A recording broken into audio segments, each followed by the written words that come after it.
Fala galera, bom dia, boa tarde, boa noite para você que está aí. Nós vamos corrigir hoje as questões de direitos humanos para quem fez o simulado aqui do Unicursos, né? Voltado aí para a galera da Polícia Civil. E você que eventualmente não fez o simulado e quer ter acesso ao caderno de questões, vai estar na descrição aqui do vídeo, você consegue ter acesso a esse caderno, tudo bem? Para acompanhar essas questões, a resolução dessas questões. Eu sou o professor Edric Pinotti, aqui do Unicursos. Vamos então para as questões. Olha, foram 4 questões apenas e tão somente. São questões, algumas delas mais simples, outras um pouquinho mais bem elaboradas, de tópicos que muito frequentemente aparecem nas questões, nas provas aí de direitos humanos, tá bom? Vamos lá, vamos começar então a correção. Primeira questão, ela trata basicamente a respeito de características dos direitos humanos, né? O teste é o seguinte, olha lá.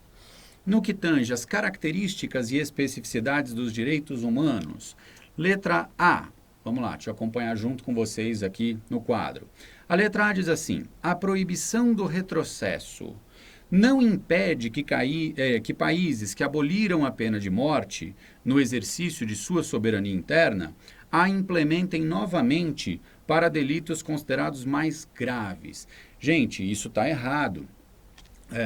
Olha aqui, essa palavrinha, na verdade, que tornou errada a nossa questão, né? Se um país já aboliu a pena de morte, pelo princípio da proibição do retrocesso, ele não pode, entre aspas, voltar atrás, né? Isso não seria exercício de sua soberania, né? Isso está expressamente previsto no Pacto de São José da Costa Rica, Convenção Americana de Direitos Humanos, não é?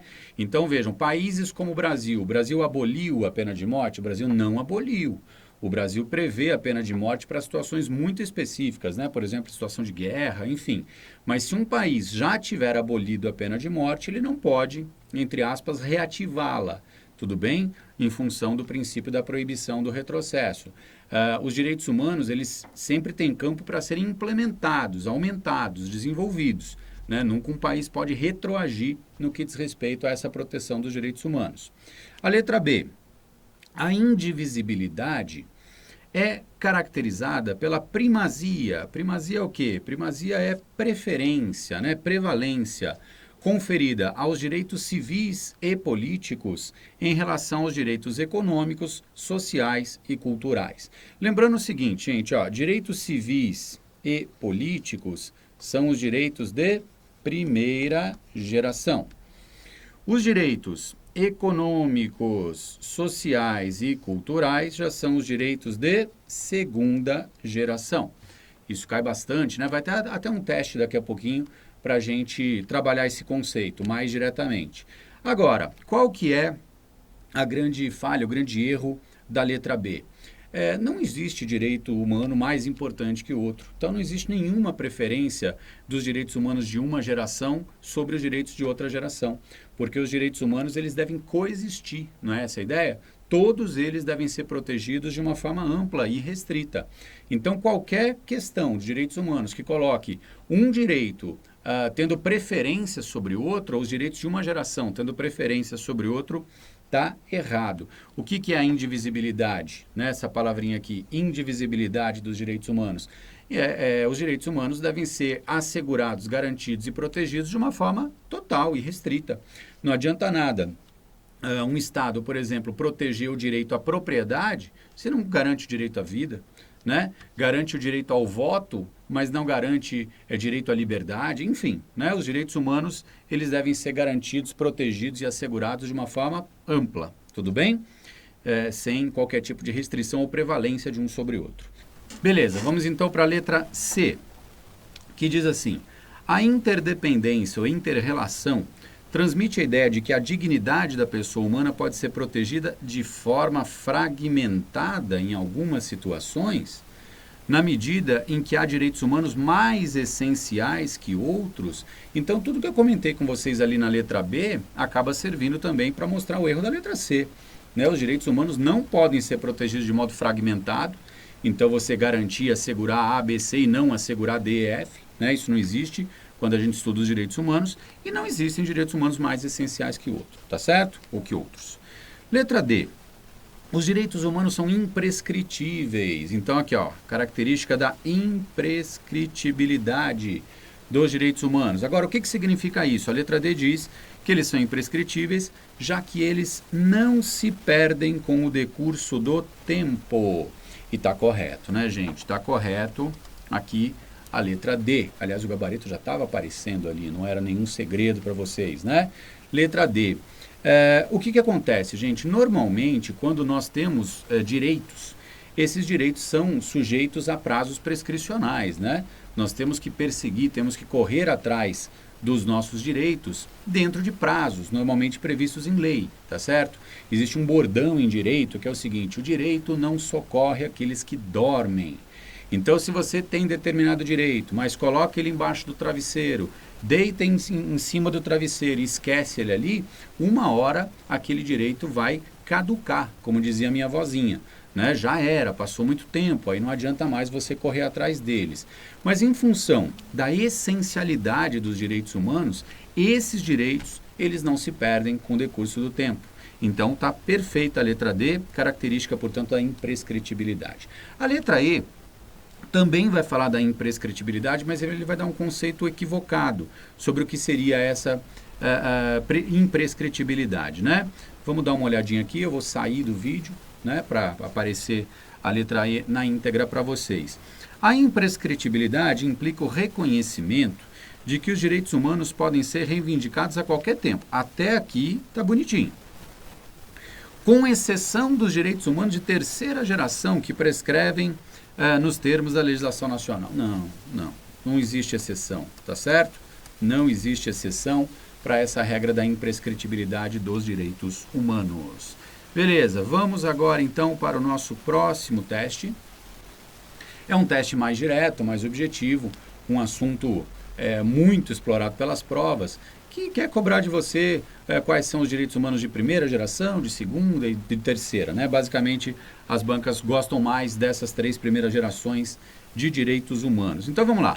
Assinale a alternativa correta acerca da classificação dos direitos humanos em gerações. Olha lá.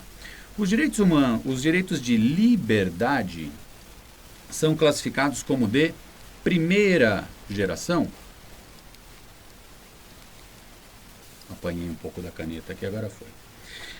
Os direitos de liberdade são classificados como de primeira geração. É verdade, né? A primeira geração, lembra o seguinte, ó, primeira geração, né? Lembre que as 3 gerações, elas, basicamente, cada uma recebe um dos lemas lá da Revolução Francesa, né? Então, a primeira geração é a liberdade, a segunda geração, igualdade, e a terceira geração, fraternidade. Perfeito? Liberdade. Então, aqui na primeira geração, a gente vai falar basicamente dos direitos civis e dos direitos políticos, né? Então, direito à liberdade, sim, está relacionado à primeira geração. Então, já cravei aqui a letra A. Vamos ver rapidamente o erro nas outras. Os direitos sociais ou de igualdade são classificados como de terceira geração? Não, né? Primeira geração são os direitos... Aliás, voltando, direito de igualdade. Igualdade está na segunda geração, perfeito? Os direitos sociais ou de igualdade, direito social é também relacionado à questão de igualdade de direitos sociais, culturais, econômicos, né?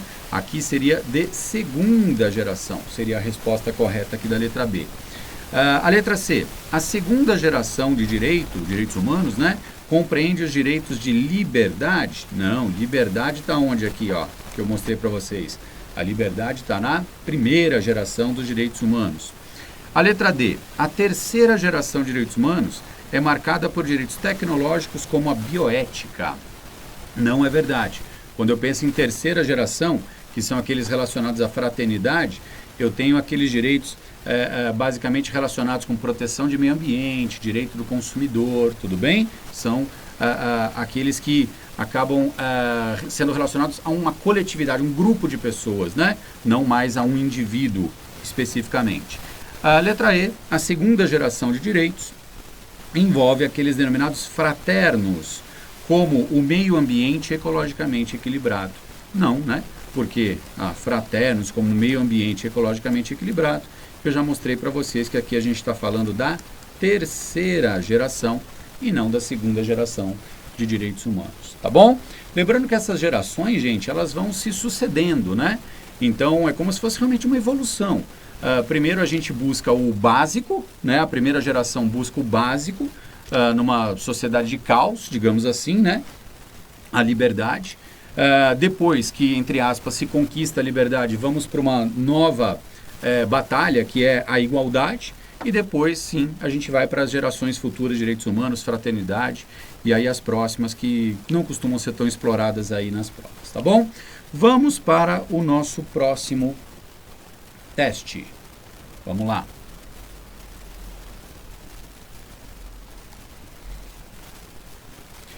Segundo o que dispõe a Declaração Universal dos Direitos Humanos, da ONU, Declaração Universal, cai pra caramba, né? Declaração Universal dos Direitos Humanos, você vê bastante essa sigla aqui. Toda pessoa vítima de perseguição tem o direito de procurar e gozar asilo em outros países. Então, lá, se eu estou sendo perseguido, eu posso pedir asilo, né? Em outros países e gozar o asilo, ou seja, né? Eu tenho direito, vamos dizer assim, a ter o asilo em outros países. No entanto, esse direito não pode ser invocado, entre outros, em alguns casos de perseguição. Que tipo de perseguição que, se eu estiver sofrendo, eu não tenho esse direito de gozar asilo em outros países? Bom, a primeira coisa que eu preciso raciocinar é esse tipo de perseguição aqui que eu possa estar sofrendo e que não me dá direito de gozar asilo em outro país, tem que ser uma perseguição legítima. Concorda comigo? Legítima, né? Porque se for uma perseguição ilegítima, aí eu tenho o direito de pedir e de gozar asilo em outros países, tá bom? Então a gente precisa procurar nas alternativas algum tipo de perseguição legítima, né? Por que eu estou sendo perseguido, mas a perseguição é justa, a perseguição é cabível, tudo bem? Letra A perseguição de militante político que tenha se evadido clandestinamente de seu país de origem. Não, né? Nesse caso ele teria direito a gozar asilo, né? Por quê? Ele é um militante político, o fato dele ter saído clandestinamente de seu país não significa que ele não tenha direito a gozar o asilo, tudo bem? Digamos que essa perseguição aqui seria uma perseguição ilegítima em função dele ser um militante político, né? Tá certo? A letra B, a perseguição de pessoa que claramente tenha se rebelado contra o regime de governo de seu país. Não, o fato dele ter se revoltado, se rebelado contra o regime de governo do seu país e saído, né, pedido asilo em outro país, não tira dele o direito de ter o asilo, tá certo? A perseguição não seria uma perseguição legítima por essa razão. Letra C, por razões de ordem política, mais ou menos na mesma linha de raciocínio, a pessoa teria direito de pedir e ter o asilo. Por motivos religiosos, também, se ela está sofrendo, digamos, a perseguição religiosa em seu país, ela teria direito de pedir e gozar asilo em outro país. E aí vem a letrinha E. A perseguição legitimamente motivada, olha lá a palavrinha, essa palavrinha aqui já mataria, né? A perseguição legitimamente motivada por crimes de direito comum. Inclusive é o caso do Cesare Battisti, né? Que veio para o Brasil, ele foi condenado na Itália, né, por assassinatos na Itália, veio fugido para o Brasil e conseguiu asilo aqui, mas de uma maneira estranha, para dizer o mínimo, né? Por quê? Porque ele estava sendo, entre aspas, perseguido pela justiça italiana, porque ele foi condenado na Itália, né? A pena de prisão perpétua, eu ia falar de morte aqui, não é isso, a pena de prisão perpétua lá na Itália. Então, em tese, se a gente for aplicar aqui a própria Declaração Universal dos Direitos Humanos, aliás, isso nós vamos encontrar no artigo 14. Artigo 14 da Declaração Universal dos Direitos Humanos. Vale uma olhada, porque isso aqui cai bastante, tá? Então, lá no artigo 14, você vê que se a perseguição tem como motivo crimes de direito comum, uma condenação que a pessoa recebeu e que está fugindo dela, aí sim isso tiraria dela o direito de gozar, né, o asilo em outro país. Tá bom? Questão muito importante, vale a leitura lá do artigo 14 da Declaração Universal. E aí nós vamos para o nosso último teste. É um teste que vai falar sobre o Sistema Interamericano de Direitos Humanos, né, previsto no Pacto de San José da Costa Rica. Cai pra caramba também esse pacto, né, a Convenção Americana de Direitos Humanos, né? Vamos lá. E o teste ele fala mais especificamente sobre o Sistema Interamericano de Direitos Humanos. Esse Sistema Interamericano de Direitos Humanos, gente, ele é composto, digamos assim, por dois órgãos, né? Eu vou colocar aqui, ó, o primeiro órgão é a Comissão Interamericana de Direitos Humanos. E o segundo órgão, vou colocar desse lado, é a Corte Interamericana de Direitos Humanos. E aí o Pacto de San José da Costa Rica vai dizer que esses dois órgãos, a Comissão e a Corte, que eles compõem o chamado Sistema Interamericano de Direitos Humanos. E aí as bancas cobram muito, né? Quais são as atribuições de um, as atribuições do outro, a composição de um, a composição do outro, o que a comissão pode fazer, o que a corte pode fazer, o que a comissão não pode fazer, enfim, são questões aí bastante importantes a respeito desse Sistema Interamericano de Direitos Humanos, tudo bem? Vamos para as alternativas, a gente comenta algumas coisas aí baseado nas alternativas. Letra A. Constitui atribuição da comissão, opa, então a letra A está me jogando para cá, tá vendo? Ó? Constitui atribuição da Comissão Interamericana de Direitos Humanos conhecer dos casos relativos à interpretação ou aplicação da Convenção Americana sobre Direitos Humanos e proferir sentença que será definitiva e inapelável. O que está errado na letra A, gente? A comissão aqui, ela não profere sentença, ela não exerce função jurisdicional, tá? Quem profere sentença, quem tem essa função jurisdicional é a Corte, tudo bem? A Corte tem sim essa atribuição, ela profere sentenças definitivas, inapeláveis e que tem força vinculante, né? Que tem que ser efetivamente cumprida pelo Estado-membro que reconheceu a legitimidade da Corte. Lembrando o seguinte, eu sou Estado-membro do Pacto de São José da Costa Rica, beleza? Eu tenho a possibilidade de reconhecer ou não a jurisdição dessa Corte. Se eu reconheço a jurisdição da Corte, eu me submeto às sentenças que ela profere. Sentenças que podem impor indenizações, em caso de descumprimento, né, de direitos humanos, obrigações de fazer, de não fazer, tudo bem? Então, a Corte sim profere sentença. Ah, mas e a comissão?